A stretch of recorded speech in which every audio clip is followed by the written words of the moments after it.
The moment Violet Boone stepped off the stagecoach in Caldwell, Kansas, in the spring of 1882, she did something she had not done in 6 months. She breathed. Not the shallow, careful, measured kind of breathing she had practiced while crossing 3 state lines with her shoulders drawn up near her ears, and her name sitting on her tongue like a bitter seed she was afraid to swallow. She breathed the way a person breathes when they believe, for the first time in a long while, that no one is standing directly behind them with a hand outstretched and a name ready to drag them back.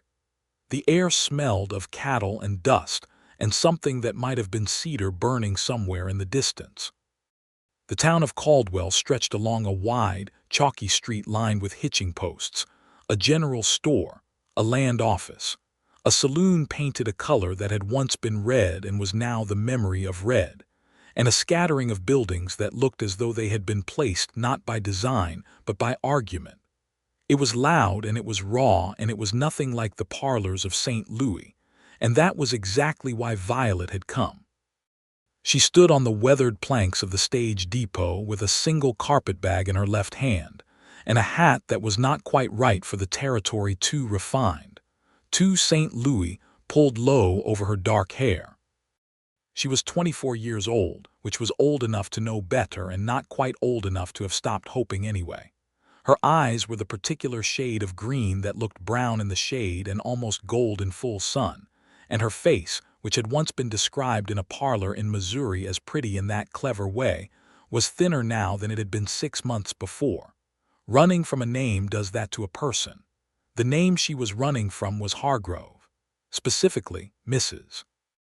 Gerald Hargrove, which was the name that had been pressed onto her like a brand 2 years earlier in a ceremony she had walked into with her chin up and walked out of with her spirit quietly beginning its long, methodical retreat. Gerald Hargrove was not a violent man in the obvious, punishing way.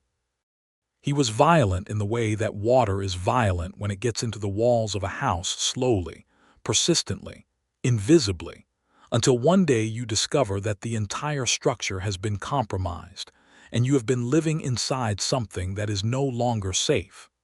He had taken her name from her the way certain men take things, not in a dramatic theft but in a quiet reclassification. She was no longer Violet Boone, the schoolmaster's daughter from Jefferson County, who read too many books and talked back too freely and laughed too loud at her own jokes. She was Mrs. Gerald Hargrove of the St. Louis Hargroves, and that name came with a set of requirements that she was expected to wear as naturally as her own skin until she forgot there had ever been anything underneath it. She had not forgotten. When the opportunity came, when Gerald's creditors came knocking in a way that kept him occupied and distracted for precisely 4 days, she had packed one bag with the things that were hers before she was his, purchased a stage ticket with money she had been slowly, carefully, secretly saving for 14 months, and she had run. She had not run south or east, which was what a person from St. Louis running from a St. Louis name might be expected to do. She had run west, into the territory, into the cattle trails and the open sky, and the kind of country where a woman might conceivably become someone that no one had yet decided she was supposed to be. Caldwell, Kansas, sat right at the edge of the Kishom Trail, the long cattle highway that ran up from Texas through Indian Territory and into the shipping towns of southern Kansas.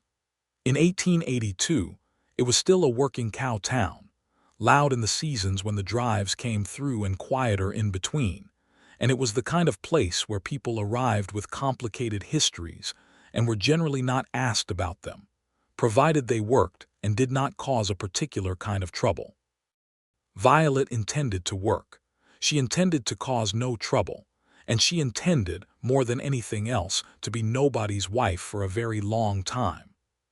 She picked up her carpetbag and walked toward what appeared to be the busiest street, because the busiest street would have the most establishments, and an establishment was what she needed. Not a saloon. She needed something that would give her a bed and a purpose before the sun went down.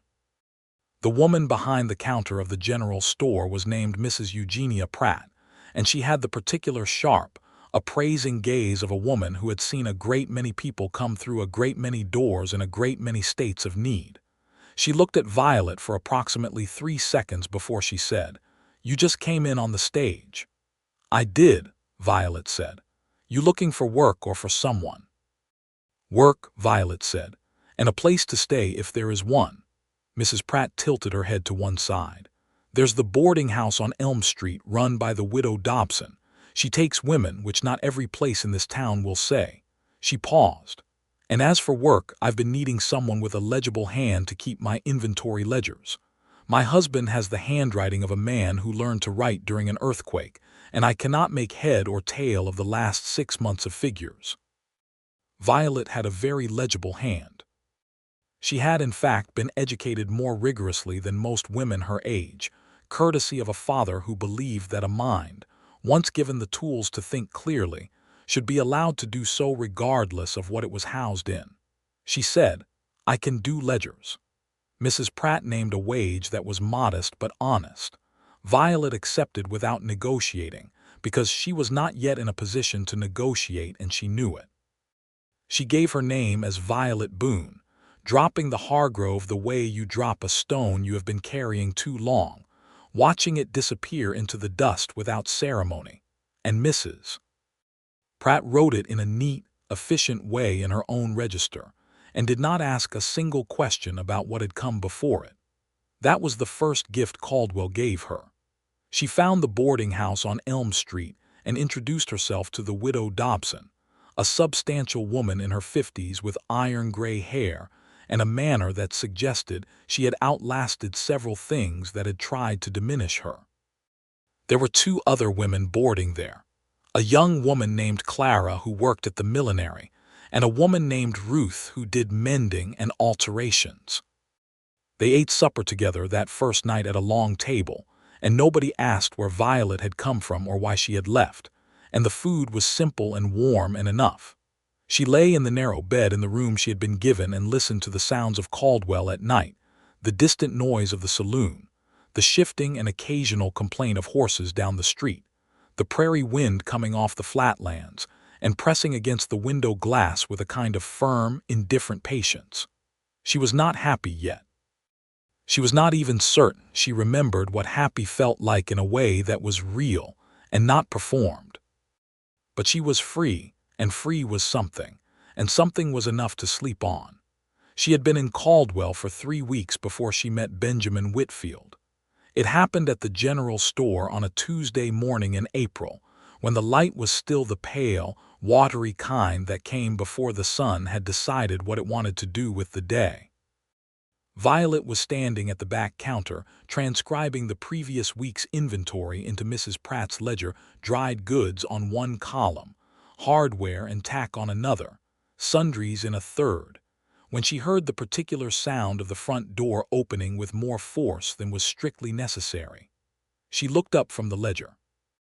The man who came through the door was tall in the way that some men are tall without seeming to know it, as though their bodies had simply kept going upward at some point, and they had not thought to stop them.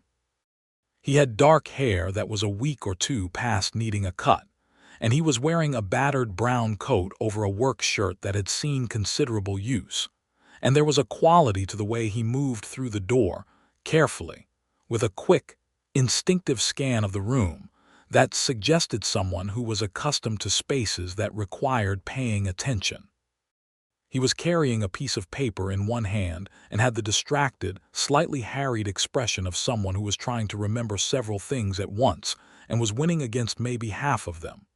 He was, she would later estimate, 28 or 29 years old, though the sun and the territory had put something in his face that made the estimate difficult. "Mrs. Pratt," he said, setting the piece of paper on the counter, "I need these supplies by Friday. The south fence line needs the wire and the crew needs the meal, and I cannot make a 3rd trip into town before the end of the month if I can help it." Mrs. Pratt looked at the list without picking it up. "Benjamin, I have told you at least twice that when you come in here with a list, you are to hand it to me when I am not in the middle of something." "You are never not in the middle of something," he said, not unkindly. "That is a correct observation and not an excuse," she said. She picked up the list. "Half of this I can fill today. The fencing wire I will need until Thursday at the earliest. Tolleson's shipment comes in Wednesday afternoon." "Thursday is fine," he said.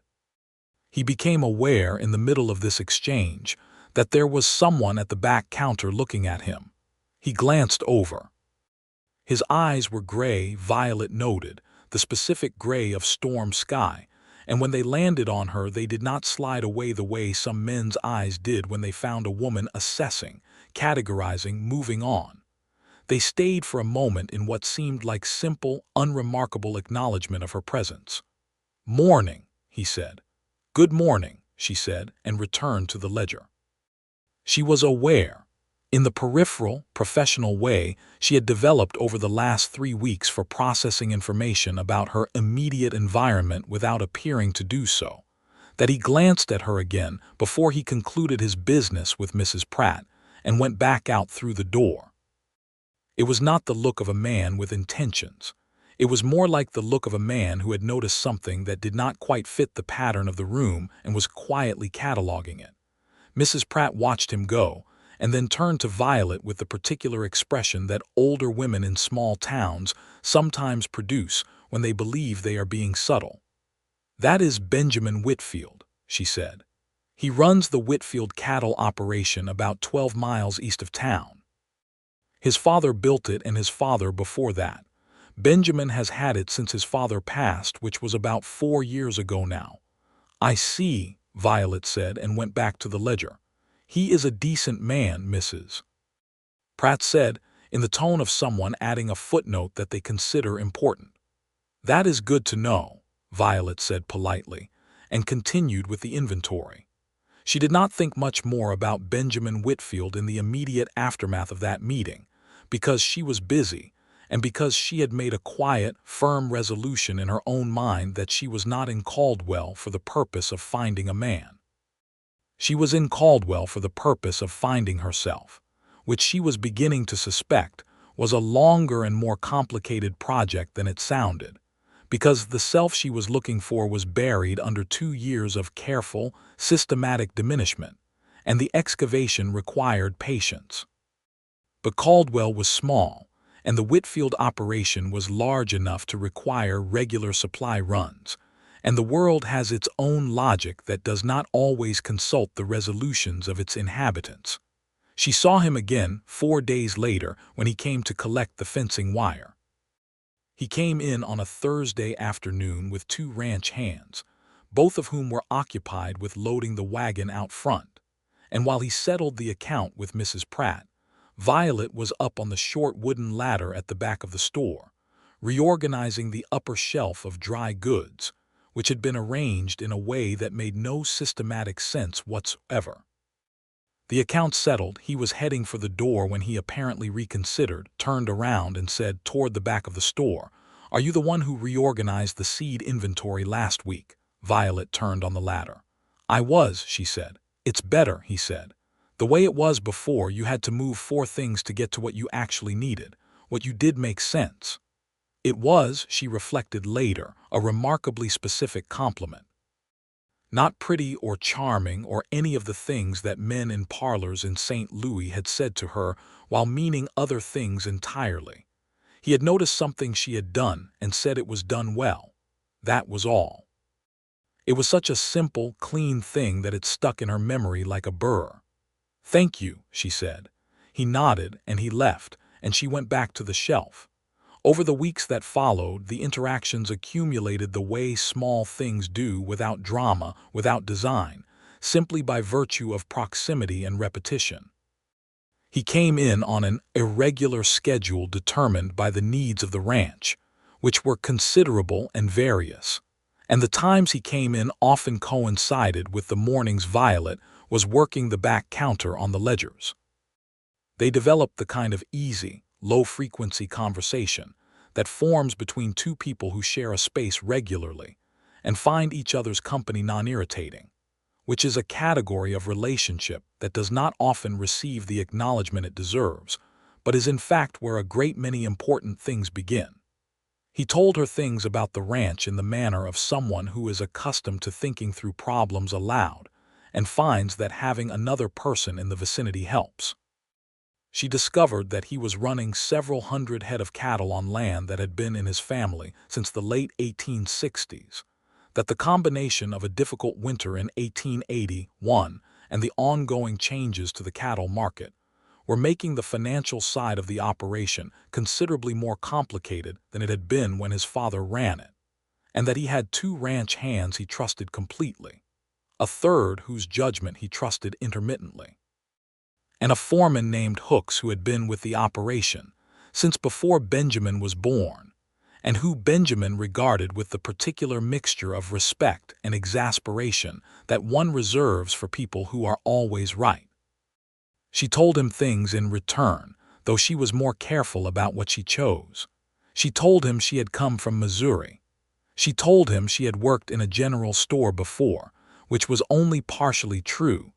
She had kept her father's accounts for a year before her father died, and the life she had known reorganized itself into the shape that had eventually produced Gerald Hargrove. She told him she could read Latin, which surprised him, and that she was particularly fond of thunderstorms, which surprised him more. She did not tell him her name had changed. She did not tell him she had come to the territory running from the weight of someone else's identity. She wore the name Violet Boone as though it were a new garment carefully, with awareness, checking it periodically to make sure it still fit. It was on a Saturday in late May, about 6 weeks after she had arrived, that something shifted between them. She had been coming back from the post office, which was 3 buildings down from the general store, when she turned the corner and found herself in the middle of a disagreement between 2 men outside the saloon. The disagreement was the kind that had the specific trajectory of becoming worse, and she stepped back quickly, pressing herself against the wall of the nearest building to stay clear of it. One of the men was large and loud, and the other was quieter and angrier, and neither of them were particularly aware of her presence. Benjamin Whitfield appeared from the direction of the hardware store, assessed the situation in a glance, and crossed the street not in a confrontational way, but in the specific purposeful way of someone who had learned how to diffuse things by simply placing their physical presence in the geometry of a situation, without making it a challenge. He said something to the larger man, she couldn't hear what, and then said something to the quieter, angrier man, and the specific tension of the moment shifted and reconfigured, and within about 2 minutes both men had gone their separate ways and Benjamin was standing in the street alone. He looked over and saw her against the wall. "You all right?" he said. "Yes," she said. "Thank you. How did you do that?" He considered this as she came away from the wall and rejoined the street. "You say the right thing to each of them, something that gives them a way out without making them feel like they took it. That sounds like something you have had to practice," she said. He almost smiled.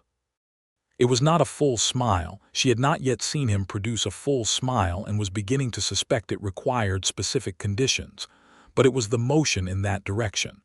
"My foreman Hook says I have a talent for de-escalation.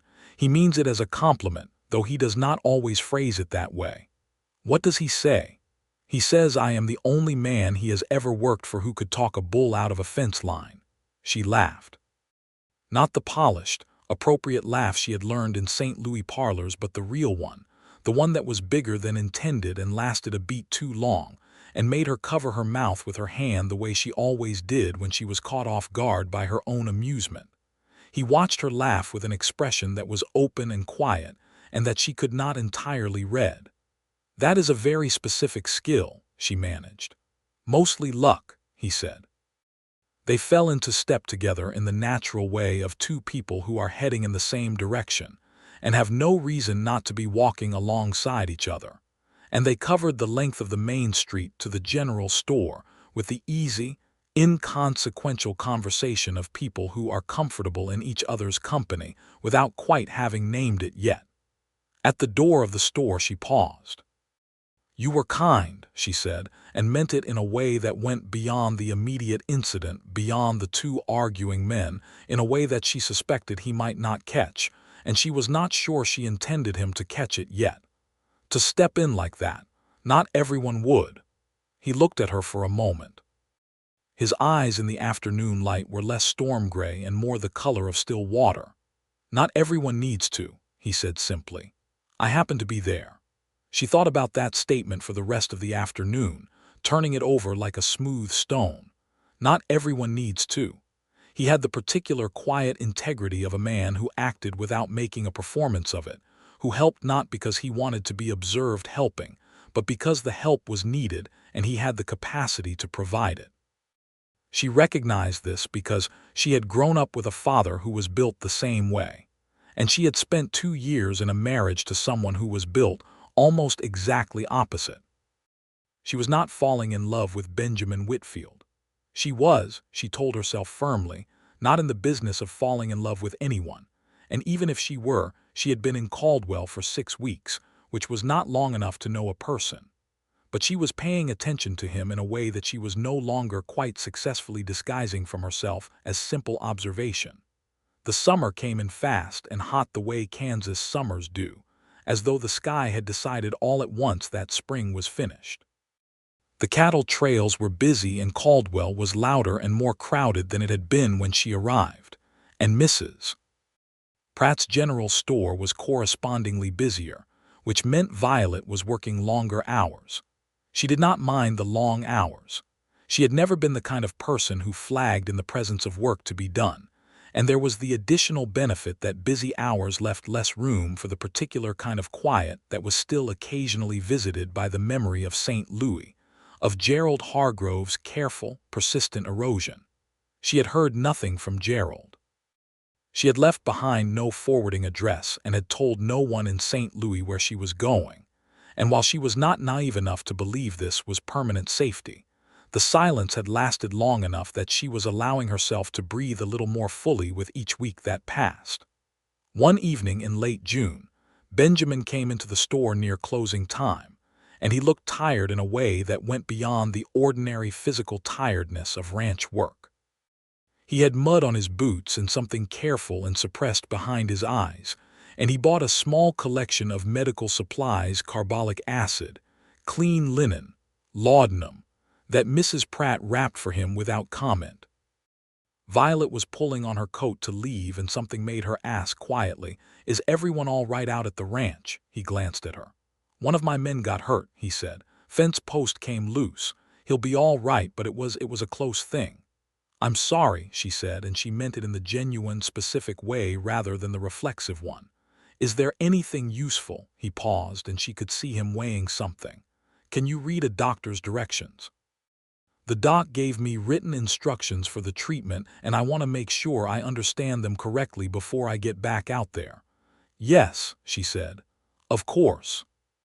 She read the instructions aloud while he listened, asking clarifying questions that were precise and focused. He was, she observed, someone who listened the way a person listens when they fully intend to act on what they hear. When she finished, he nodded, quiet for a moment. "Thank you," he said. Then, as though continuing a thought that had not been interrupted, "You are easy to talk to." It was a simple statement, offered in the same undemonstrative way he offered most things, but it landed somewhere it was not expecting to land. She looked at him in the early evening light coming through the store window, the dust hanging gold in the air between them, and she thought that this man would never press a name onto a person that wasn't theirs. The thought was so clear and so specific that it surprised her. "So are you," she said honestly. He paid for his supplies and left, and she stood for a moment in the emptying store, and Mrs. Pratt, who was straightening things behind the main counter, and had heard the entire exchange with the diplomatic selective deafness of a woman who has kept a store for 20 years, said absolutely nothing, which was itself a kind of commentary. The weeks that followed were, in retrospect, the weeks during which the gradual accretion of small moments became something that was no longer adequately described as simple friendship. It was not dramatic. There was no single pivotal scene. It was more like the way the prairie itself changes between seasons. Subtly, comprehensively, so that one morning you look up and realize the landscape is fundamentally different from what it was, and you cannot point to the exact moment it changed. He began bringing things. Not gifts in the obvious, courtship-coded sense, but practical things that he noticed she needed or might find useful. A particular kind of pen nib that was better for ledger work than the one she had, which he had come across in the dry goods shipment and set aside. Information about the Tuesday produce wagon that came through from the south, which had better prices for certain staples she was always having to order specially. A folded newspaper from Denver that had an article about educational reform that he had thought, he said, she might find interesting, because she had mentioned her father's work in education, and the subject of teaching came up between them with some frequency. She read the newspaper article 3 times. She began, in turn, finding excuses to extend their conversations, asking questions about the cattle operation that she was genuinely curious about, and about Kansas generally, and about the Kishom Trail, which fascinated her both practically and historically. He was not, by nature, a man who talked about himself at any particular length, but she had discovered that he talked freely about the land and the work and the particular responsibilities that came with running a cattle operation in 1882 Kansas. And she found that listening to him talk about things he cared about deeply was one of the more reliable sources of pleasure she had encountered in Caldwell. The 4th of July brought a communal celebration on the main street, a band that was enthusiastic if not technically accomplished, a barbecue, and a general loosening of the usual day-to-day formality of the town. Violet came with Ruth and Clara from the boarding house, and she was standing near the edge of the crowd with a plate of food when Benjamin appeared at her side, having arrived from the direction of the hardware store with the look of a man who had completed all the practical business that gave him permission to stop moving for the evening. "You look like you are enjoying yourself," he said. "I am, actually," she said, with some surprise in her voice. "I had forgotten what this felt like." He looked at her sideways. What felt like? She considered the question more seriously than he had perhaps intended it. "Being somewhere because I chose to be," she said. Not because the shape of my life had left no other options. It was more than she had intended to say. She felt the slight vulnerability of it, the way honesty has a different texture than pleasantry and requires different handling. He did not rush to fill the space she had created. He let it sit for a moment, the music and the noise of the celebration around them, and then he said, quietly and without pressure, "You came a long way." "Yes," she said. "I'm glad you came here," he said. The simplicity of it was what got her. Not "I'm glad to have met you," or "You are a remarkable woman," or any of the things that men had said to her in parlors that sounded like one thing and meant another. Just, "I'm glad you came here." As though her presence in this specific place, on this specific street at this specific celebration, was something that mattered to him in a way that didn't need ornamentation. She looked up at him, and the firelight from the celebration was on his face, and his eyes were the warm variant of gray that only appeared in specific light, and she thought, "I am in some amount of trouble." She thought it with something that was not quite fear and not quite delight, and was, if she was being honest with herself, a combination of both. The summer deepened. The cattle drives were at their peak, and Caldwell was at its loudest and most chaotic, full of trail hands in from the long drive north from Texas, men who had spent 3 months in the saddle and arrived in town with the particular energy of people who have been deprived of comfortable society for long enough to be unsteady in it. Violet kept her head down and did her work, which was more than sufficient to keep her occupied. Mrs. Pratt had expanded her responsibilities to include managing the weekly accounts with the suppliers, which required considerably more skill and time than the initial ledger work. And Violet found that she was genuinely good at it, that the part of her mind that her father had trained for careful, systematic thinking was still there under everything Gerald Hargrove had layered on top of it, still fully operational, waiting to be used. There was an evening in mid-July when a group of trail hands, louder than average and fresher from the saloon than was advisable, came into the general store after closing time. The door was not yet locked and Violet was alone, finishing the week's accounts. She was not frightened exactly. She had grown up in a world that required a certain practical reckoning with the physical reality of men who were larger than her and less careful. But there was a brief, unpleasant moment when the situation's potential rearranged itself into something she did not like. Benjamin was not there. He had nothing to do with what happened next, and what happened next was not dramatic. One of the men was actually sheepish about the intrusion and said so, and the situation resolved without incident when she maintained her composure and explained, in a very level voice, that the store was closed and would open again at 7 the following morning. But the moment it was over, she was shaking slightly, in the specific delayed way that adrenaline resolves itself, and she sat down behind the counter and breathed until her hands were steady. She did not tell Benjamin about it, but the following morning, when she mentioned in passing that she had been closing the store alone after hours, something in his expression shifted. "You should have someone walk you back," he said. "I am perfectly capable of walking 3 buildings down on my own," she said mildly. "I know that," he said, "but this time of year with the drives coming through, the town it's not always predictable at night." She looked at him. "Are you volunteering?" He had not expected her to ask so directly. She could see the slight recalibration. "If I'm in town," he said. "When I'm not, I can ask Hooks to arrange someone."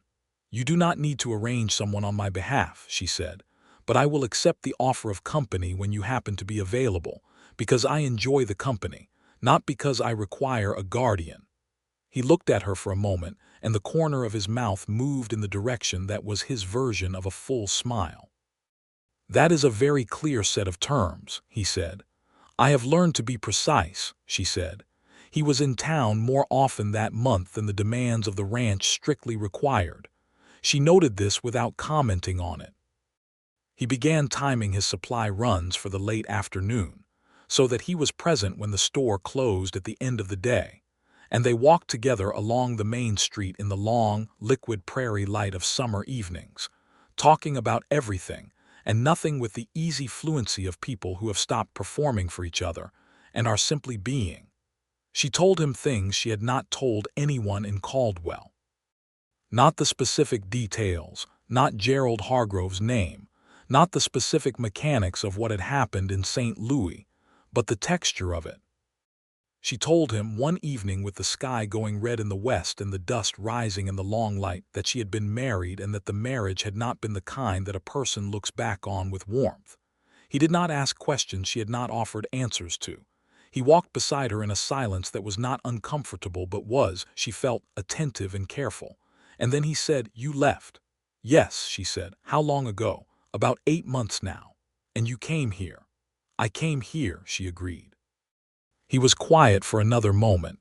"Do you feel like you're still running?" he asked. It was a direct question, but it was not a hard one. It was asked with the specific gentleness of someone who has thought about something carefully before saying it and is genuinely interested in the answer. She considered it honestly. "Less and less," she said. He looked straight ahead at the street. "Good," he said. It was one word and it was enough. On a Sunday in August he asked her to come and see the ranch.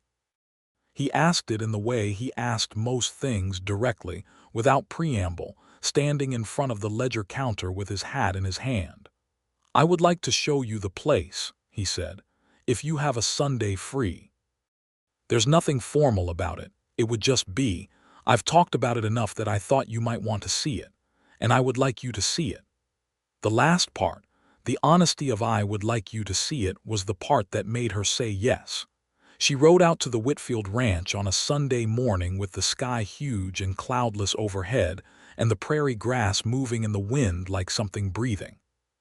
He met her at the road, and they rode side by side the 12 miles east of Caldwell, along a trail that crossed 2 creek beds and rose into a long, gradual plateau from which you could see a very significant portion of the known world, or at least that was how it felt. The ranch was larger than she had imagined, not in a showy, pretentious way, but in the way of something that had been built thoughtfully over time, with the kind of practical attention that comes from people who are planning to stay. The main house was a substantial two-story structure of weathered wood and stone, with a deep porch on the south side that faced the best view and a kitchen garden on the east that someone had tended with considerable care. The outbuildings were in good repair. The horses in the south paddock were well kept. Hooks, the foreman, was a man of roughly 60 with the face of someone who had spent his entire adult life outdoors and had found it, on the whole, preferable to the alternative. He looked at Violet with the frank, unhurried assessment of a man who has watched his employer for 30 years and takes a corresponding interest in the people that employer finds interesting. Whatever he found in the assessment he kept to himself, though he was courteous and said, "The boss has been talking about the ledger work you did for Eugenia Pratt. Says you have a head for numbers." "I do," she said. "Good," he said, as though confirming something, and went back to what he was doing. Benjamin showed her the ranch with the specific pride of someone who does not normally speak at length about the things that matter most to them, but who makes an exception in the presence of someone they trust to understand. He showed her the cattle Longhorns, several hundred, moving in the long grass of the south pasture, and explained the business of the drives and the market and the particular challenges of 1882 versus what his father had navigated in 1870. He showed her the well, which he had improved the previous year. He showed her the kitchen garden and told her that Hooks had planted it and tended it and would not admit to caring about it but visibly did. And then they sat on the south porch in the afternoon and he brought out coffee and they looked at the prairie, which was enormous and golden and entirely indifferent to everything, and she felt, in that specific way she had felt only a handful of times in her life, that she was exactly where she was supposed to be. She did not say this. She was not ready to say this, but she felt it. "Your father built this," she said. "And his father before him," he said. "My grandfather came out from Virginia in 1859. He and my grandmother. They had one horse and a determination to find out what was beyond the maps they had." He paused. "My grandmother used to say that the territory taught her two things: that she was stronger than she'd been told, and that the most important things you build are not things." Violet looked at him. "She sounds remarkable." "She was," he said simply. "She died when I was 12. I still think about her more than I think about most living people." There was a quality to the afternoon that she did not want to disturb. She sat with him in the warmth and the silence and the grasshopper noise of the summer prairie, and thought about grandmothers who came west with one horse and a determination to find what was beyond the maps. And she thought that she had come to the territory running from a name, and that there was perhaps not so much distance between that and arriving with one horse and a willingness to find out what was on the other side of what you knew. He drove her back to Caldwell in the early evening.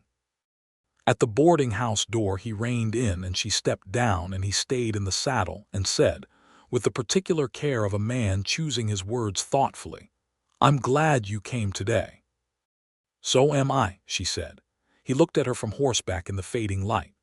"Violet," he said, and the sound of her name, her real name, her own name, the one she had been born with, in his voice had a quality she could not immediately identify, and then she could.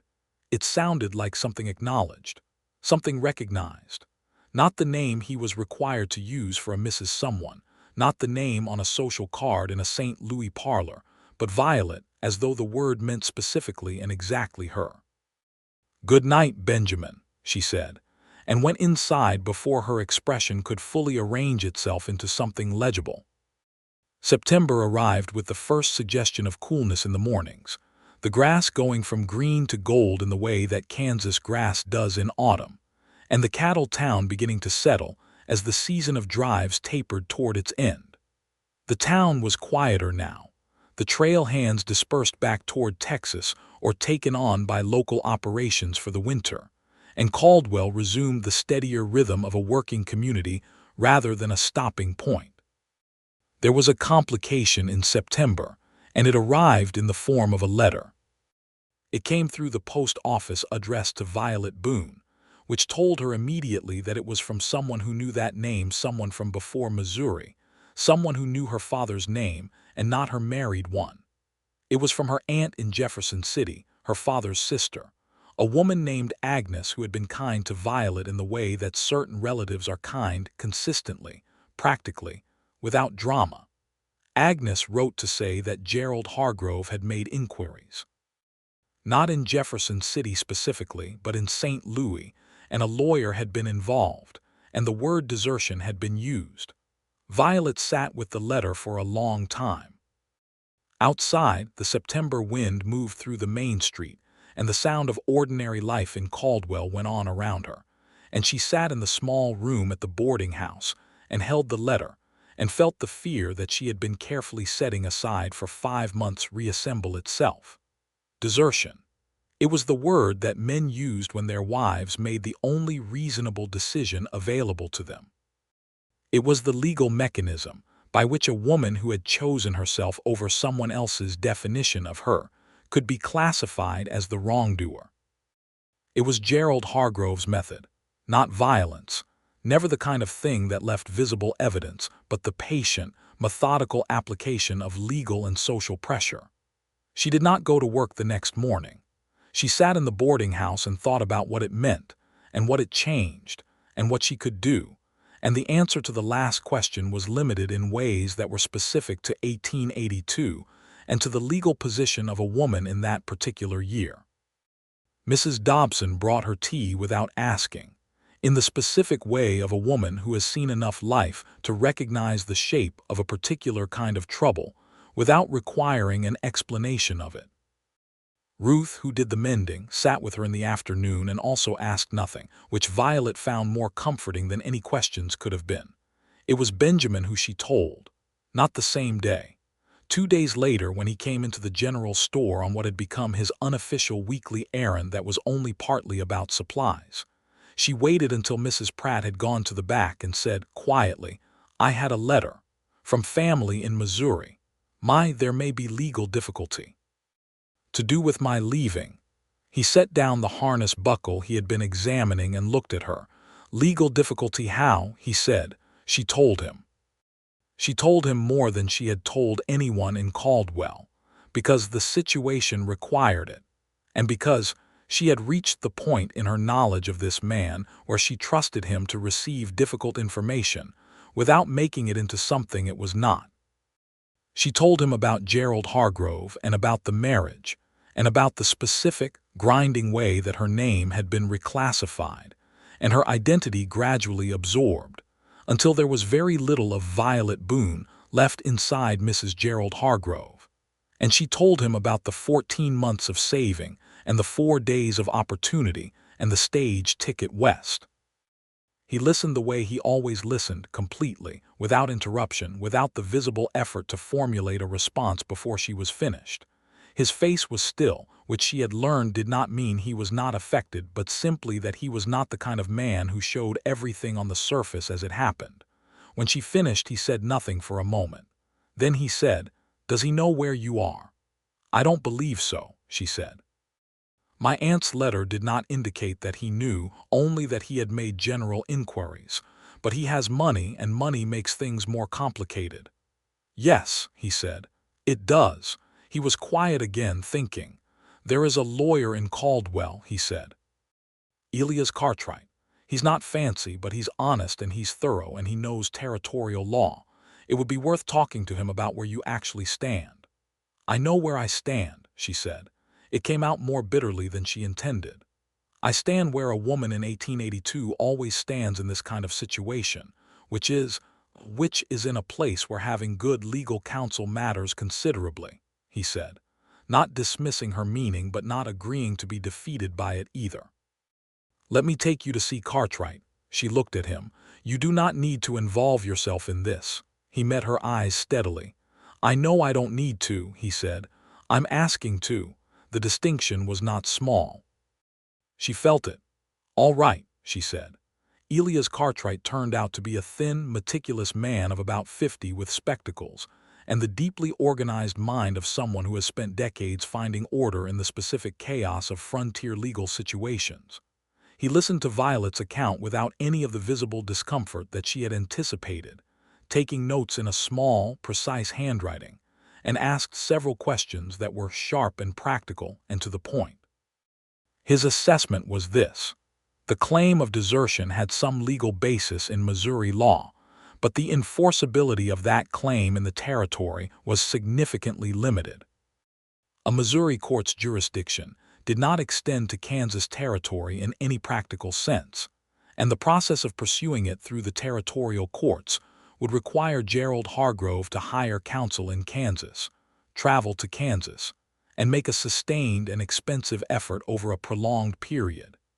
Given that she had left no trace of her route and arrived under her birth name rather than the married one, the practical difficulty of even locating her was considerable.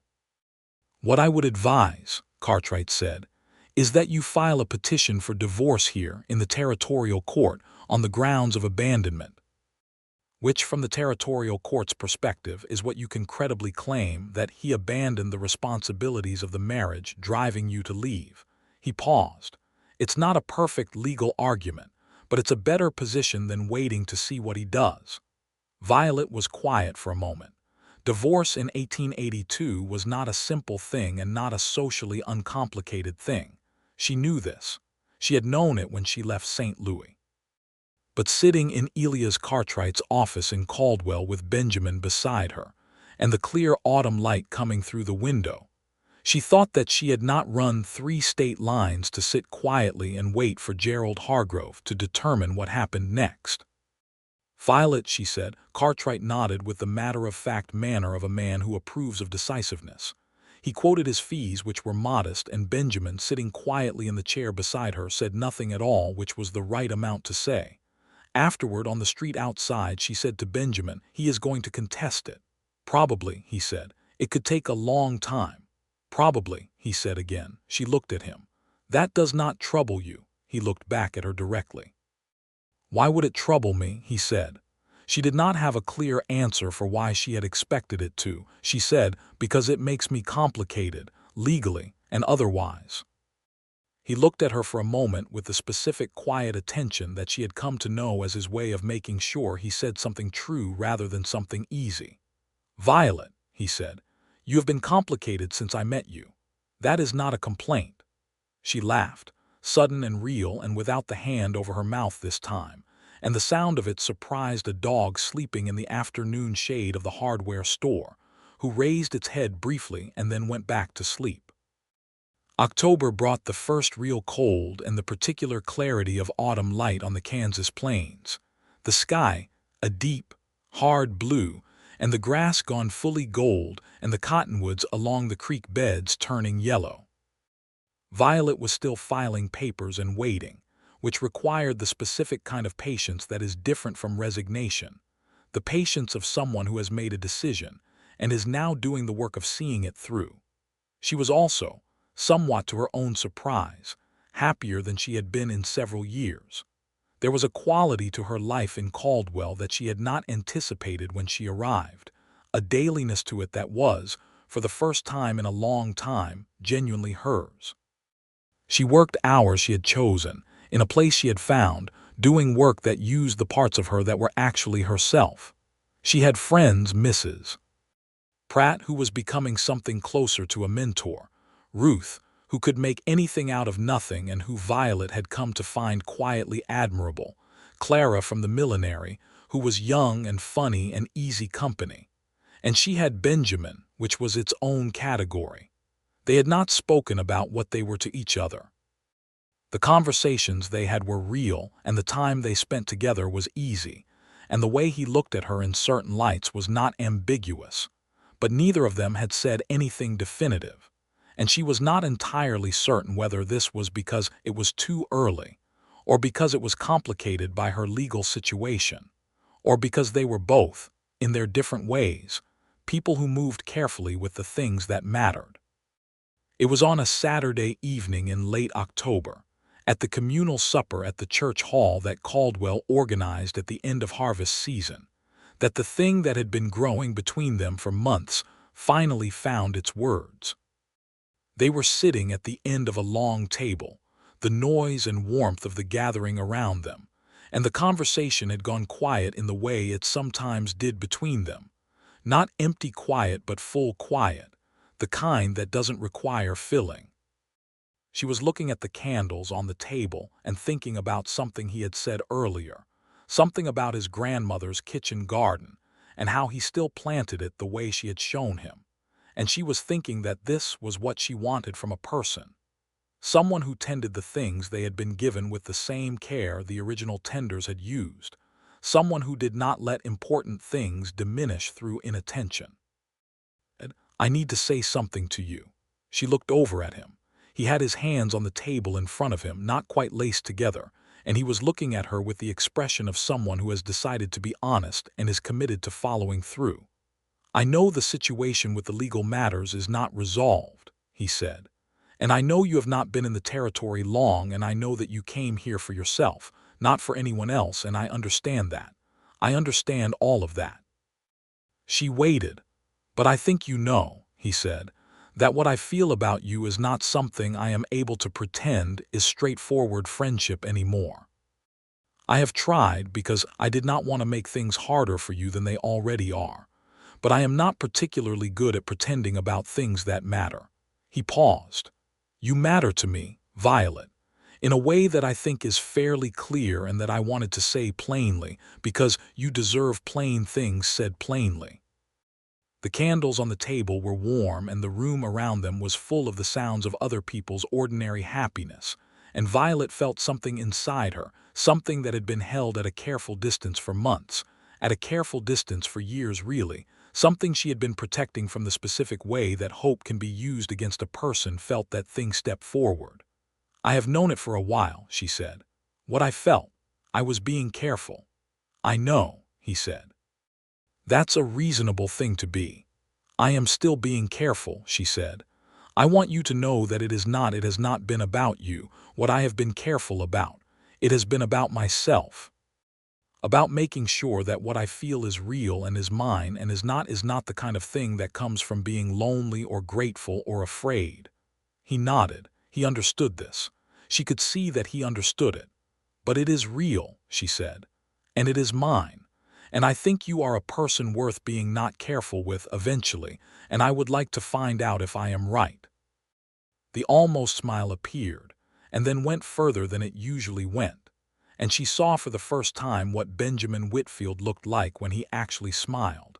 Not the motion toward it, but the full arrival, and it changed his face considerably in a way that made her want to see it again as soon as possible. "I think that is probably the most qualified expression of mutual interest I have ever heard," he said. "I am a precise person," she said. "I know," he said. "I find it genuinely endearing." They sat together for the rest of the evening in the warmth and the candlelight, and the thing between them was named now. Not neatly boxed and labeled, but named. And it felt, she thought, like a beginning that was honest about what it was and what it wasn't yet. And that was more than she had asked for, and exactly what she had needed. The winter of 1882 moved in slowly, and then all at once, the way Kansas winters do, and Caldwell settled into the particular quiet rhythms of a prairie town in the cold months, when the drives were long finished, and the main industry was simply continuing to exist through the weather. Benjamin came to town less during the heaviest work periods of fall. There was a great deal to be done at the ranch before winter set in, fences to check and cattle to manage and stores to lay in. But when he came, he stayed longer, and the nature of his visits had shifted into something warmer and less strictly practical. He ate supper at the boarding house table occasionally when Mrs. Dobson invited him, which she did with a regularity that suggested she had developed an opinion about the situation and was acting accordingly. He brought things, not just supplies but thoughtful things, a volume of essays by someone she had mentioned once in passing, a small smooth piece of limestone he had found in the creek bed that had a vein of something crystalline running through it, because she had told him that she had collected interesting rocks as a child and had left them all behind when she married. She kept the limestone on the windowsill of her room at the boarding house, where the light hit it in the morning, and made the crystalline vein catch and shine. She went out to the ranch twice more before Christmas, and the second time she met Hooks's wife, a compact, iron-willed woman named Harriet who had been on the ranch for 30 years and who had the specific proprietary affection for Benjamin that comes from having watched a person grow up. Harriet made biscuits and served them without asking if anyone wanted biscuits, because on Harriet's ranch you did not ask, and she interrogated Violet on her educational background and her intentions for the future with the frank directness of someone who was not concerned with whether any of this was considered her business, because she had decided it was. Violet answered every question directly, which appeared to satisfy Harriet considerably. As she and Benjamin were leaving, Harriet called from the porch, "You come back at Christmas." It was not exactly an invitation. It was more like an assignment. Benjamin, leading the horses to the road, said under his breath, "She likes you." "How can you tell?" Violet said. "She asked you questions. She doesn't ask people questions she doesn't think are worth asking about." Violet looked back at the porch where Harriet was already returning inside, her back straight and her manner utterly devoid of sentimentality. "She is magnificent," she said. "Don't let her hear you say that," he said. "She'll expect it of herself even more." The legal matters moved through the winter in the slow, grinding way of legal things. Cartwright was thorough and persistent, and Gerald Hargroves, St. Louis lawyer, had sent a response that was aggressive in language, but, as Cartwright noted with professional satisfaction, thinner in actual legal substance than it tried to appear. The territorial court had accepted the petition and assigned a date for a preliminary hearing in February. Violet read every document, asked every question, and understood every element of the case, because she had decided that she was not going to be a person to whom her own legal situation happened. She was going to be a person who understood it and acted on it.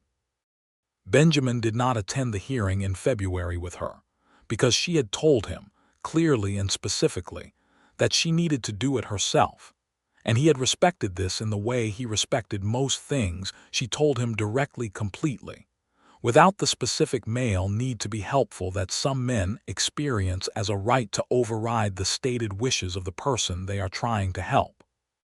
But he was in Caldwell the day of the hearing, and he was at the general store when she walked in afterward, and he looked up from the counter and read something in her face before she said anything, because he was very good at reading her by then.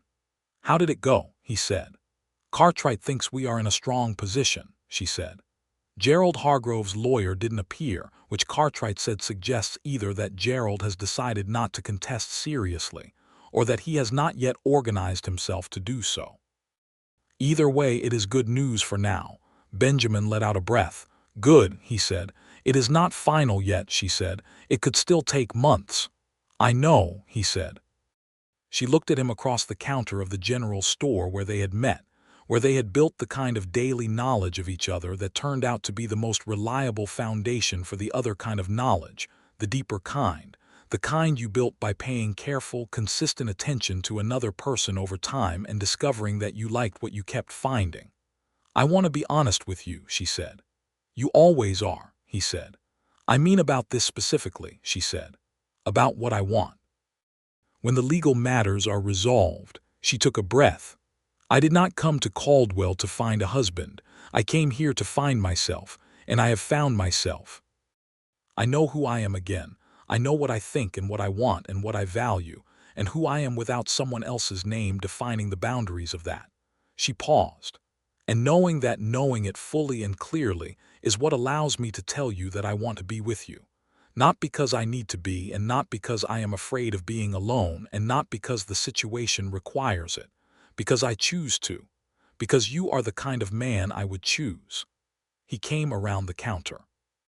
He did this in the quiet, unhurried way he did most things, and he stood in front of her in the winter morning light of the general store, and he said, "That is the most important thing you have ever said to me." "It is the most important thing I have ever said to myself," she said honestly. He reached up and touched her face.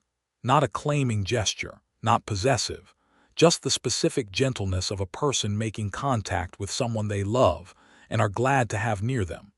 And she leaned into it. And the winter light came through the store windows, and Mrs. Pratt made a sudden, very deliberate amount of noise in the back storeroom to signal that she had registered nothing and would continue to register nothing for as long as was required. The spring of 1883 arrived, and with it the final resolution of the legal matter. Gerald Hargrove, it turned out, had found himself in considerable financial and social difficulty in St. Louis that had nothing to do with Violet and everything to do with his creditors, and a business arrangement that had turned definitively south. His lawyer wrote to Cartwright in March with a proposal. Gerald would not contest the divorce if Violet made no claims on the marital property or financial assets. She had no interest in the marital property or the financial assets. She had come to the territory with one carpetbag, and she had built everything she needed since. She signed the agreement in Cartwright's office on a bright morning in March 1883, and when she walked out of the office she was Violet Boone again, legally and fully and without qualification. She stood on the street in front of the law office, and the spring wind came off the prairie with its specific smell of grass and possibility, and she thought, there she is. Benjamin was waiting at the end of the street with 2 horses. She walked to him and he looked at her face and she said, "It is done." He said, "Are you all right?" "I am better than all right," she said. "I am myself." He smiled, the full one, the one she had been cataloging since October and had still not quite gotten used to because it still changed his face in the same specific way every time. He said, "I know a good place to celebrate." "Is it the ranch?" she said. "It's the creek on the north side of the ranch," he said. "The cottonwoods are coming in. It's the best thing I can show you." "Then let's go," she said, and took the horse he offered her, and they rode out of Caldwell in the spring morning into the big, open country that she had made her own.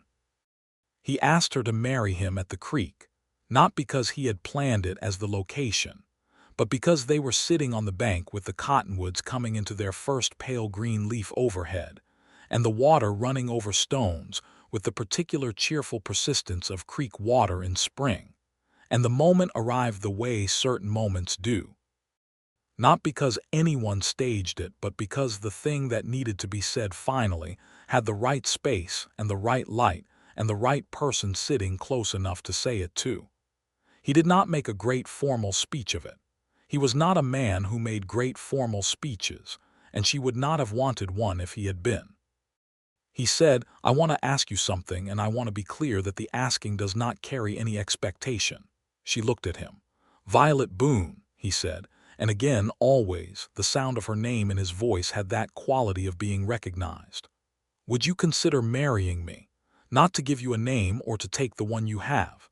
Not for any reason that has to do with how things should be done or what is expected. Because I would like to spend my life next to yours.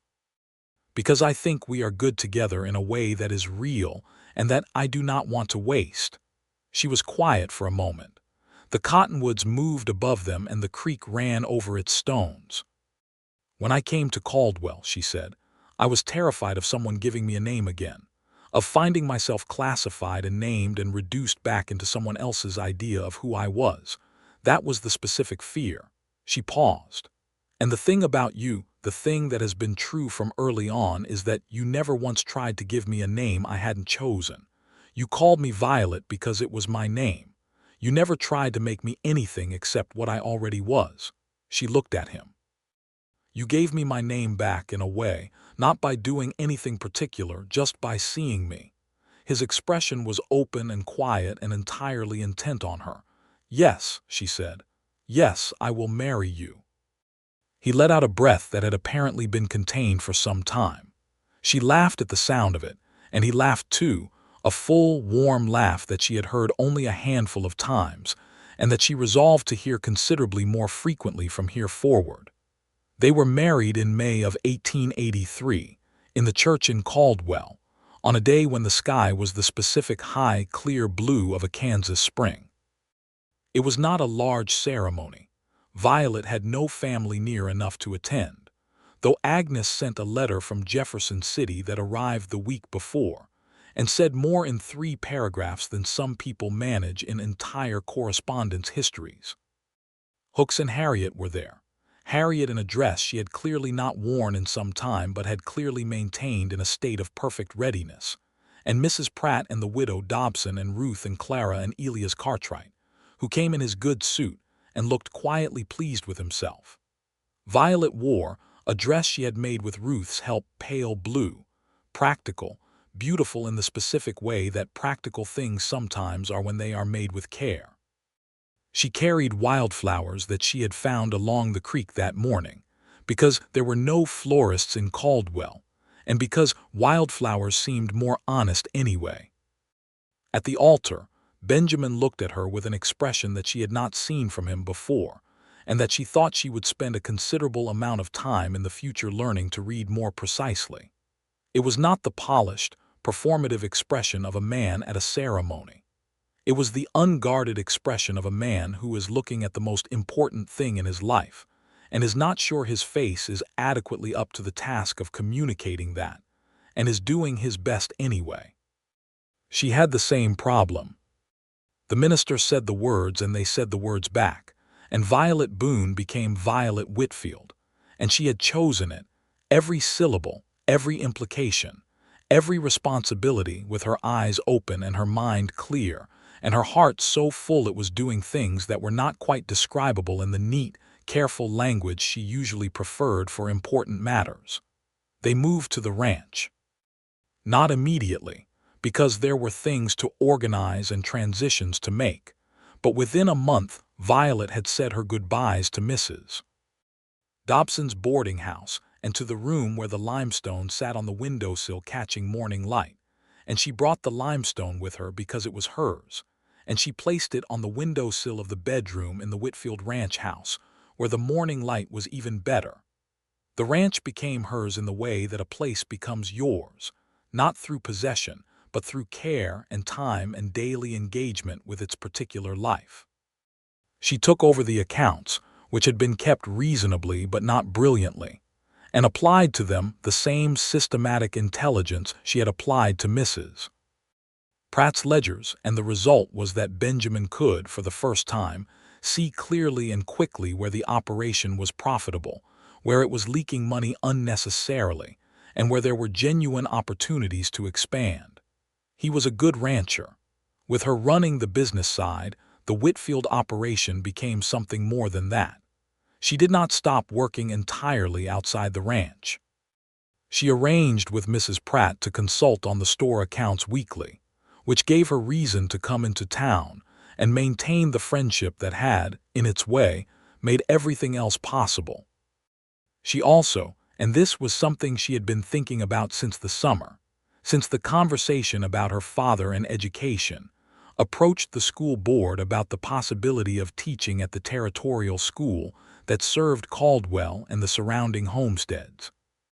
The current teacher was planning to leave in the fall, and while Violet's formal teaching credentials were not those of a college-trained educator, her actual knowledge was considerable and her father's training had been thorough, and the school board, which was a practical body dealing with practical realities, gave her a trial period that became a permanent position.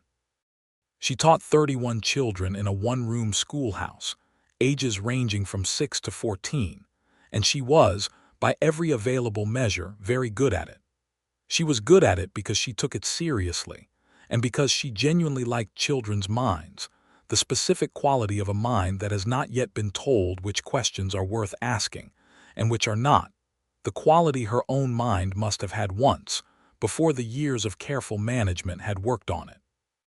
The first year of their marriage was the kind of year that reveals the difference between the person you think you are marrying and the person you are actually marrying, and what Violet found, day after day, through the heat of the summer and the storms of autumn and the deep cold of the winter, was that what she had known from the beginning was confirmed by every piece of evidence available. Benjamin Whitfield was a man whose essential character did not change based on circumstances or comfort or stress. He was patient, not in the passive way but in the active way, the way of someone who has decided that the things and people he loves deserve the best of his attention all the time. He was honest without being brutal. He was strong without being domineering. He said what he meant, and he meant what he said, and he had no interest whatsoever in reducing her to a smaller version of herself. He was, she thought, on a winter evening when they were sitting by the fire after supper, the exact opposite of the fear she had been running from, which was not perhaps something she should have needed to discover by running 3 state lines, but which she could not have known any other way, and so she did not regret the running. She told him this one night, told him all of it, the complete version, not the edited version she had given him before, but the full, unabbreviated account of the Gerald Hargrove years, the specific mechanics of how a person is reduced, the slow withdrawal of recognition, until the face in the mirror is wearing someone else's expression. She told it without drama and without editorializing, just the facts of it laid out in the clear, precise way she handled things that were important to her. He listened the way he always listened, completely, and when she was done he was quiet for a moment, and then he said, "I want to say something, and I need you to know I am not saying it because I am angry at a person I have never met, though I am also that." "Go ahead," she said. "What he did was wrong," he said. "Not wrong in the way where someone makes a mistake. Wrong in the way where someone takes something that is not theirs and convinces the person it belongs to that it was always his. And you figured that out and you left, which is the hardest possible thing to do and which most people do not manage." He paused. "And then you came here and you rebuilt it, everything he took. You built it back." He looked at her directly. "I am proud of you." She had not expected that. She had not thought to expect that exact thing. She sat with it for a moment in the firelight and felt it settle somewhere deep and important. "Thank you," she said quietly. "I mean every word of it," he said. "I know," she said. "That's why it matters." In the summer of 1884, their son was born. They named him James William Whitfield, James for Benjamin's father and William for Violet's. He arrived on a hot July morning, and he was the most alarming and the most astonishing thing that had ever happened in the Whitfield ranch house, which had seen considerable events over its history. He was loud from the first moment, which suggested he had inherited something from his mother, and he had Benjamin's gray eyes, which Violet noted with the specific satisfaction of someone who has always liked those eyes. Harriet was present for the birth and managed it with the same iron competence she brought to everything. And when it was over and James William Whitfield was in Violet's arms for the first time, Harriet stood in the corner of the bedroom with her arms crossed and the expression of a person who is feeling considerably more than she intends to display. Benjamin sat beside the bed and looked at his wife and his son in the particular way of a man whose life has just been comprehensively rearranged, and Violet looked up at him with her hair loose, and her face tired and happy in the specific way that tired and happy combine into something else entirely, and he said, "Are you all right?" "I am remarkable," she said, which made him laugh in the warm, full way she had been cataloging since the previous October of their courtship, a collection that had grown very satisfying by now. James grew and thrived. He was a vigorous child, curious and physical, and inclined to follow hooks around the property with the focused attention of a person conducting ongoing research into the operation of the world.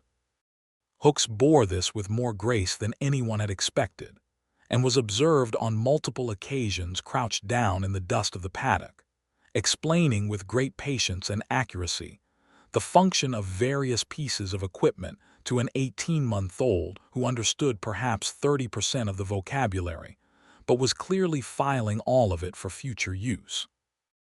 Violet continued to teach at the school and to manage the ranch accounts, and the balance she had built between her own work and the domestic life of the ranch was genuine and sustainable, not a compromise in which she was quietly diminished, but an actual, functional arrangement in which she was fully herself in multiple dimensions simultaneously. She had not known this was possible in the abstract. She had not seen it modeled anywhere in her life before the territory. The territory had shown her what was possible when a person built their life from their own specifications, rather than someone else's. 2 years after James, a daughter arrived, whom they named Agnes for Violet's aunt in Jefferson City, who was by then an elderly woman, and who received the news of the naming with a letter full of her characteristic dry, warm wit, saying that she hoped the child had better luck with her name than she herself had, since Agnes was not a name that people had historically found interesting, but that she was touched and grateful, and that she intended to come and see the territory before she died, which she was determined not to do for some time yet. Agnes Whitfield arrived in the world with considerably less noise than her brother had, which was noted with some irony by everyone present, and had her mother's green-gold eyes and a temperament that was, from the earliest observable age, deeply systematic and precise, which made Violet smile every time she saw it, recognizing something she knew. The ranch did well. The cattle market had its difficulties in the mid-1880s as the economics of the Kisham Trail began to shift. The railroads were pushing further south. The open range was beginning to give way to barbed wire and homesteading in ways that changed the landscape of the cattle business. But Benjamin had been watching these changes coming for 2 years, and Violet had been running the numbers, and they adapted.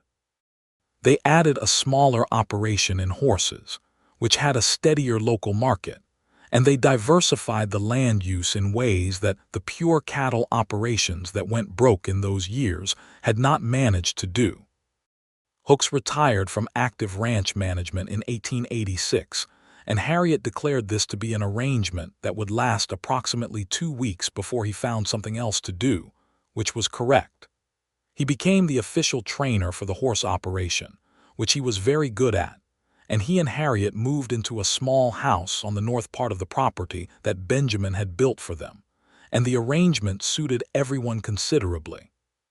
The years made a pattern, the good, ordinary, extraordinary pattern of a life built right.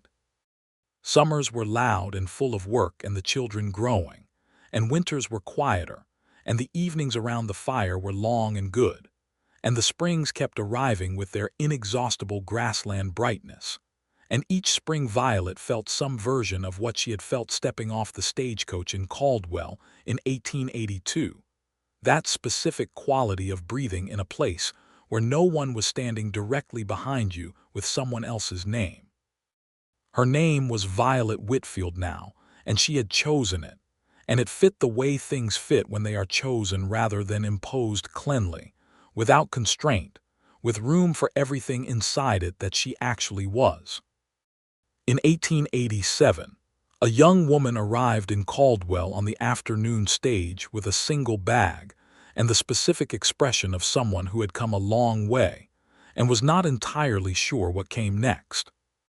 Violet was at the general store. She still did the accounts for Mrs. Pratt, who at this point thought of the arrangement as permanent and who had grown into something between a mother figure and a professional mentor over the years. When she saw the woman through the window, standing in front of the stage depot with her bag and her careful, measuring look at the town, she recognized it because she had worn it herself. She went out. "Are you looking for something?" she said. The young woman, she was perhaps 20, dark-eyed and road-tired and carrying herself with a deliberate stillness that Violet recognized as the specific stillness of someone who has learned to take up as little space as possible, looked at her with the slight wariness of a person who has learned to be careful about which offers to accept. "Work," she said, "and somewhere to stay." "There is a boarding house on Elm Street," Violet said, "run by the widow Dobson. She takes women. And I know of 2 positions available in the town if you have skills to offer." The young woman's wariness shifted slightly toward something cautiously approaching relief. "I can keep accounts," she said. "And I can cook and I can do laundry and I can read and write in 2 languages, Violet smiled. "Then you have more than enough to work with," she said. "What is your name?" The young woman hesitated for just a fraction of a second, the specific hesitation of someone managing their name carefully. "Isabel," she said. "Isabel Crane." "I'm Violet Whitfield," Violet said, extending her hand. "Welcome to Caldwell." She walked Isabel Crane to the boarding house and introduced her to Mrs. Dobson and arranged for her to speak with Mrs. Pratt about the accounts position. And she did all of this with the efficiency of someone who knew exactly how these things worked and was glad to have the knowledge to use. And on the ride home that evening, along the road she had traveled hundreds of times between Caldwell and the ranch, with the late afternoon light gold on the prairie grass, she thought about how things pass between people, not just possessions or land or names, but the knowledge of what is possible, the evidence that a life can be rebuilt from its own wreckage into something that is wholly and authentically one's own. She got home as the sun was going down, and the windows of the ranch house were lit warm from inside. Benjamin was on the porch when she rode in, which he often was in the evenings when the work of the day was done, and he allowed himself to simply be still for a while. James was with him, 5 years old, and in the process of an extremely detailed explanation of something he had observed about the behavior of the cattle that afternoon. Benjamin was listening with his full attention, which he gave to their children's observations with the same quality he gave to everything he considered worth listening to. He looked up when she came through the gate, and the specific expression appeared, the one that had started as the almost smile in Mrs. Pratt's general store 5 years earlier and had since become something considerably more legible and that she could still not quite get used to because the quality of being seen by someone who truly sees you does not, she had discovered, diminish with familiarity. "How was town?" he said. "Good," she said, and swung down from the horse. "There was a young woman on the afternoon stage. She reminded me of someone." He understood immediately. She could see it. "Is she settled?" "For tonight," she said. "I'll check in tomorrow," he nodded. James, whose explanation had been briefly interrupted by the arrival of a horse and a parent, resumed it with great efficiency, addressing both of them now, and Violet stood in the yard of the ranch that had become her home and listened to her son explain cattle behavior with a seriousness that was very much his father's and a vocabulary that was very much hers. And the evening light was the long, golden prairie kind that made everything look like the best version of itself. Agnes appeared at the porch door and announced dinner with the impatient precision of a 3-year-old, who has determined that supper is late, and everyone else needs to be informed of this fact. Benjamin picked her up and she immediately informed him that her doll had lost a button, and that Harriet had said she would fix it but had not yet fixed it, and that this was a situation requiring parental attention. "We will address the button situation after dinner," Benjamin told her gravely. "Before," Agnes said, equally gravely. "During," Violet said, coming up the porch steps, and Agnes considered this as a negotiated compromise and apparently found it acceptable. They went inside, the 4 of them, into the warmth and the lamplight and the smell of the supper that Violet had left in the pot that morning, and the evening arranged itself around the table the way evenings do in a household that is alive with the specific productive chaos of children and the specific, profound calm of 2 people who have built something together that belongs entirely to themselves. Later, when the children were in bed and the house was quiet, Violet and Benjamin sat on the south porch in the dark, the way they often did in the warmer months, with the prairie night enormous and star-filled around them and the grass moving in the late-night wind. The Milky Way was a smear of light across the whole width of the sky, the way it appears only out where there is no town glow to compete with it, and the sound of the ranch at night, the horses shifting, the distant low calls of the cattle, the creak was the sound that Violet thought she would carry with her to the very end of her memory, if memory was a thing that ran out. "I have been thinking," she said. "About what?" he said. "About how far I had to run," she said, "to get to somewhere I wanted to stay." He was quiet beside her, the comfortable, attentive quiet. "And that I am glad I ran," she said. "I know that sounds simple.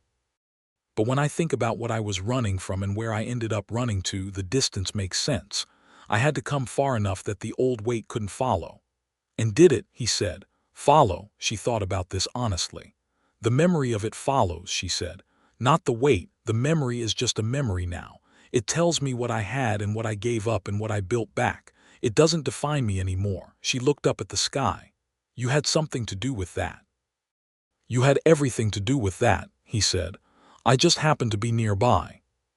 She turned to look at him in the dark, and the starlight was enough to see his face, the face she had been learning for 5 years and expected to keep learning for the rest of her life, the face of a man who helped not because he wanted to be observed helping, but because the help was needed and he happened to be there.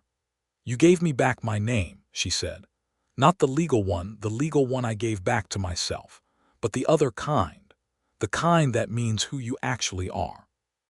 He was looking at her with the expression she could not always fully read even now, the one that she thought was the specific look of someone who loves another person so completely that the looking itself is almost too much and not nearly enough simultaneously. "Violet Boone," he said, calling her by the name before his name had joined it, the name she had arrived in the territory with, "was always the most interesting person I'd ever met." "You didn't know me then," she said. "I knew you within a week," he said. "And every week after that was confirmation."